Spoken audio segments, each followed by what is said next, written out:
the reasons for having this project is to develop a smart material handling system. This system is mainly used in separation of fruits in fruit processing industry. For example, in apple food industry, apples are separated based on their size with the help of onboard sensors. Raspberry Pi is a small size CPU which could be plugged into the monitor. It has 4 USB ports which can be connected to mouse or keyboard. It is a portable device which is very useful for many projects such as spreadsheet, face processing and browsing. Raspberry Pi is an open source software which is perfect to do multiple tasks. It uses Python as the software to analyze and run selective commands made by the programmer. Python is a very high-level programming language which interprets the intended sequence by the programmer. Python software has already been programmed and installed in the Raspberry Pi. Besides programming PLC, we can also program Raspberry Pi as an alternative.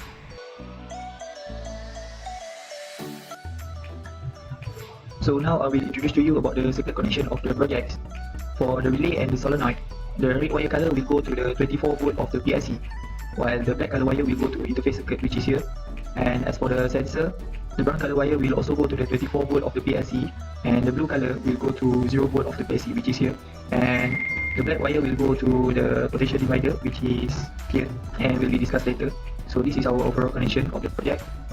So here you can see the relay is connected to the motor. So we have relay A and relay B. So when relay A is on, 6 and 7 is connected, while relay B is off, 6 and 8 is connected. So the current will flow like this, if this happens.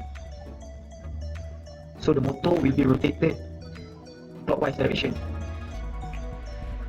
So if you turn on the relay B, the 6 and 7 will be connected and the current will be flowing like this,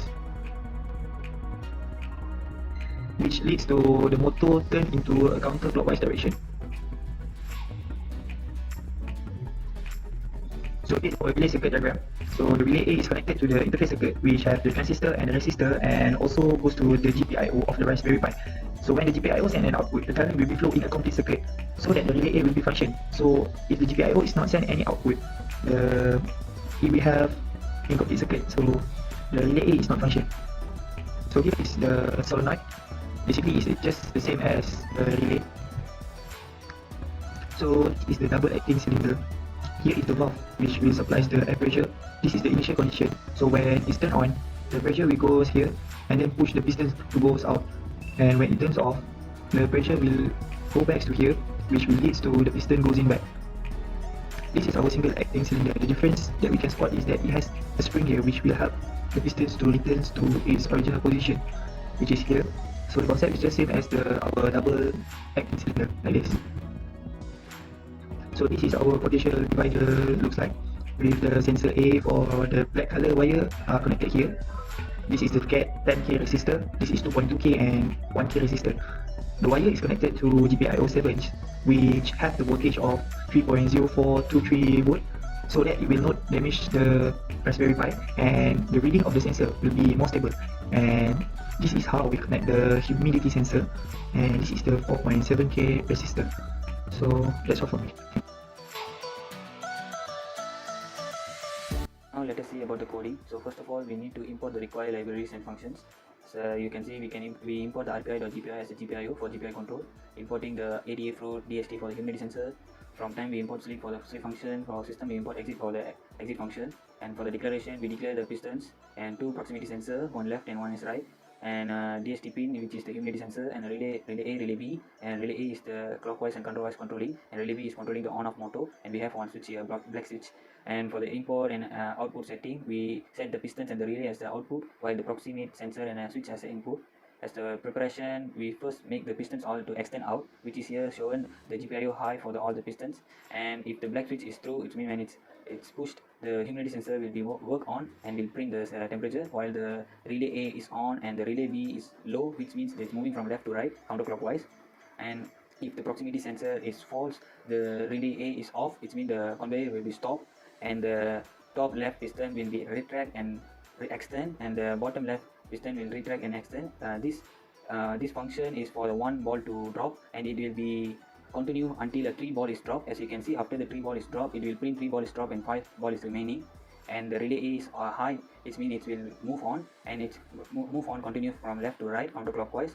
And when the proximity sensor B is false, the relay A will be switched off, it means it will off and the conveyor will stop moving, and the top right piston will low and top right piston will high, and the bottom right piston is low and top bottom right piston is high. It means it's a one process which will drop one ball, and totally there will be 4 ball drop and 4 ball remaining. And then the relay A will set to high, it means it will moving, and but this time the relay B is set to high, which means it move from right to left clockwise.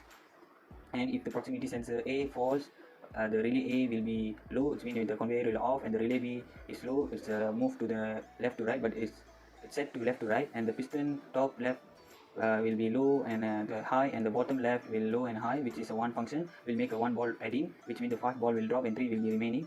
And then the relay A will set to high, which means the relay conveyor will be moved, but this time it will be moved from left to right. And if the proximity sensor B is false, the relay A is off, and the relay B is set to left to right. The function will be on. If you can see, the top right piston is low and top right piston is high, and the bottom right piston is low and bottom right piston is high, which is one process, and this process will continue until 3 times, which is means the 8 ball is dropped, and the relay A is on again, and the relay B is high again, which means it moves from right to left. As you can see, the sleep time is 5 seconds, so it will be moved until 5 and will stop.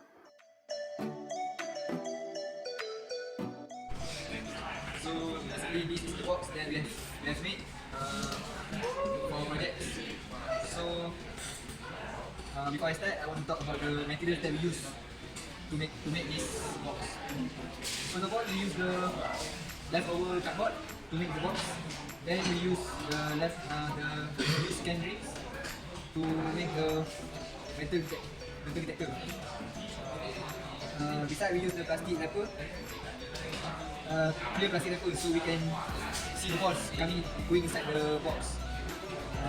Finally, we use this one, the root for the balls to go inside the box, so that it will not bounce back. So before we do this box, we have measured the precise dimension so that the box fit the conveyor and it will move smoothly. And also the magnetic sensor can detect the magnet. So we must put the accurate dimensions. So this box is designed to specifically suit its purpose.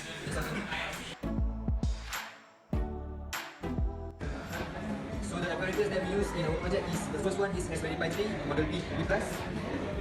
Then the monitor, HDMI cables, AC battery motor, cardboard box that will keep these ping-pong balls, conveyor belts, this is feeder, magnetic sensor, proximity sensor, PLC, which stands for programmable logic controller, switches, and that's all we use in our project. Thank you.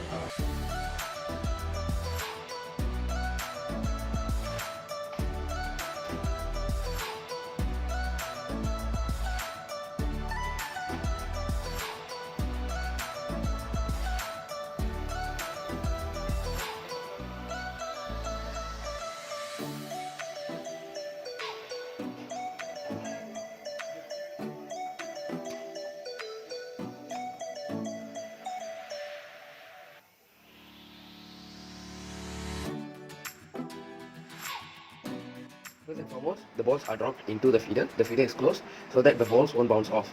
For the first process, 3 balls are dropped into the box.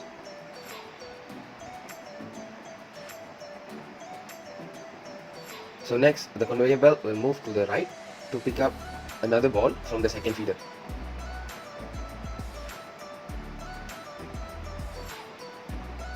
The conveyor belts move back to the left position to collect another ball from the first feeder.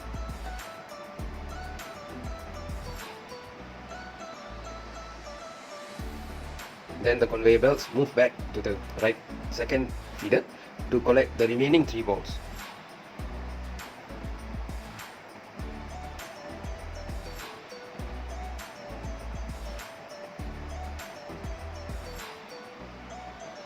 Then the conveyor belt move to the initial position.